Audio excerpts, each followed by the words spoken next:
Не се вработуваме според заслуги и квалитет, туку ако сме синови и ќерки на професори, се пожали една од специјализантите на денешната трибина пред премиерот Зоран Заев и министерот за здравство Венко Филипче. Иако повеќето нејзини колеги молчеа, малкумина јавно и отворено преговорија за проблемите. До сега сум 4,5 години општ хирург, меѓутоа никој не најде за згодно, бидејќи требало да се бараат поинакви некакви политички и други врски, за јас да бидам префрлена на клиниката за травматологија. Ова не е само моја судбина, ние сме 5 доктори од ургентен центар, специјалисти кои што не ја работат хирургија. Како ние да ја гледаме нашата перспектива тука, и исто сум асистент на медицинскиот факултет, што да им кажувам на нашите студенти дали да брзаат на часови по германски или да останат да учат?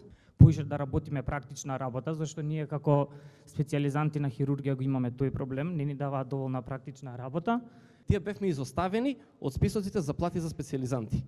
Што со оваа група, бидејќи голем дел од нас бевме паушално вработени за да може да имаме здравствено осигурување, бидејќи 5 години живееме без стаж и без здравствено осигурување. Премиерот Заев им порача на младите лекари дека состојбите во здравството ќе се подобруваат, вети поголеми плати. Исто ветување добија од ресорниот министер, ќе инвестираат во подобри услови за младите за да ги задржат во земјава.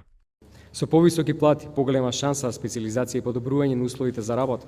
Целта е да се направи атмосфера во која лекарите и останатиот медицински кадар ќе изберат да останат дома. За екзодусот на белите мантели од Македонија зборува и статистиката на лекарската комора.